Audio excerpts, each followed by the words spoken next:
Doğal Düşün TV'ye hoş geldiniz.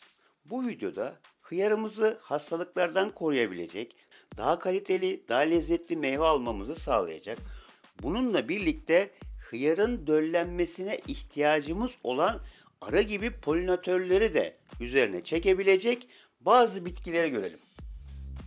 Hıyarın yanına dikebileceğimiz bitkiler arasında mercan köşk, kekik ve latin çiçeği başta olmak üzere farklı otlar da kullanabiliriz. Ancak bu üç bitkinin bize çok fazla faydası olacak.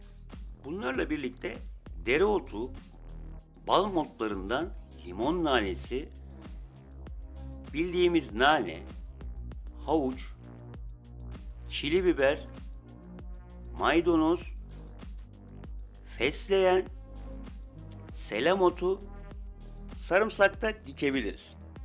Ancak başta saydığım 3 bitkiyi mutlaka hıyarımızla birlikte dikmeye çalışalım ki çok daha sağlıklı bir şekilde sezonu geçirebilsin. Şimdi şöyle düşünebiliriz. Ya buraya mercan köşk diktik, bir daha kekik dikmemize ne gerek var? Aslında işin detaylarına girdiğimiz zaman çok farklı olduklarını görebiliyoruz. Mercan köşkün içerisindeki bir takım kimyasallar kekiğin yapamadıklarını yapar. Bu konuda yanıldığımız nokta bu. Aynı aileye mensup olan bitkilerin aynı özelliklerini taşıyabileceği ve bize yardımcı olma konusunda aynı etkileri verebileceğini düşünüyoruz. Fakat durum öyle olmuyor. Mesela hemen bir örnek verelim. Kekik ve adaçayı ballı babagiller ailesine mensup. Fakat kekiğin içerisindeki kimyasallar diğer sebzelerin tadını bozmaz.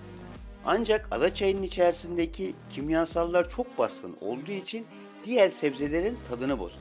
İşte bu kardeş bitkiler konusunda başarıyı elde edebilmek istiyorsak bu gibi ayrıntıları çok iyi bilmemiz lazım. Şimdi bu bitkileri mucize gözüyle görmeyelim. Ancak çok fazla bize faydaları sağlayacağı için olmasında büyük yarar vardır. Mesela kekiği hıyar böceklerini uzaklaştırmak için kullanabiliriz. Fakat mercan köşk hıyar böceklerini uzaklaştırma konusunda kekik kadar mahir değildir. Evet, onun içerisindeki kimyasallar da hıyar böceklerini uzaklaştırabilir fakat kekik kadar etkili olmaz. Ancak mercan köşkün şöyle bir özelliği var. Hıyarda oluşabilecek bir takım hastalıkları engelleme konusunda yardımcı olacak. Daha güzel, daha kaliteli, daha lezzetli hıyarlar elde etmenizi sağlayacak. Bunun için yapabiliyorsanız, bulabiliyorsanız hem mercan köşkü hem de kekiği hıyarınıza yakın dikmeye çalışın. Şöyle bir uygulama yapabilirsiniz. Bahçe planımızı yaptık, hıyarımızı nereye ekeceğimizi planladık, toprak hazırlığımızı yaptık, hıyar tohumlarımızı toprakla buluşturduk. Bunlar belli bir boya geldiği zaman etrafına bu 3 tane bitkiyi dikebiliriz.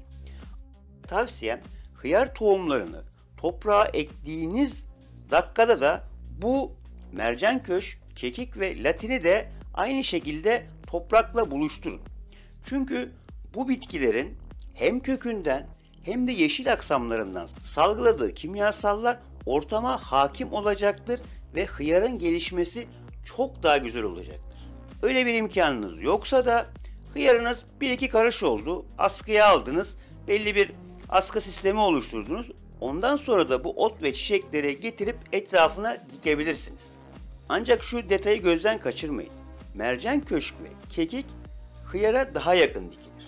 Diğer o saydığımız dereotu olsun, limon nanesi olsun, nane olsun, bunların hepsini hıyara yakın dikebilirsiniz belki ama latin çiçeğini hıyardan biraz daha uzağa dikmekte fayda var.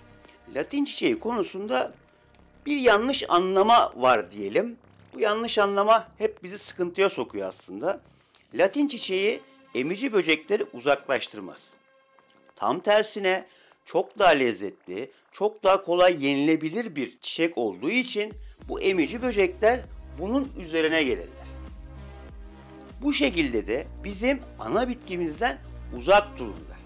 Yani biz bu emici zararları bir nevi latin çiçeği üzerinde besleriz ve ana bitkimizden uzak tutmaya çalışırız. Bunun temel mantığı budur aslında.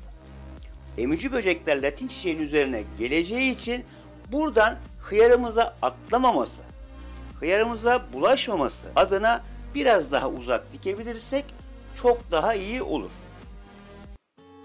Bir videonun daha sonuna geldik. Kimsenin sizi doğal düşünmekten alıkoymasına izin vermeyin. Sağlıklı kalın, sağlıcakla kalın.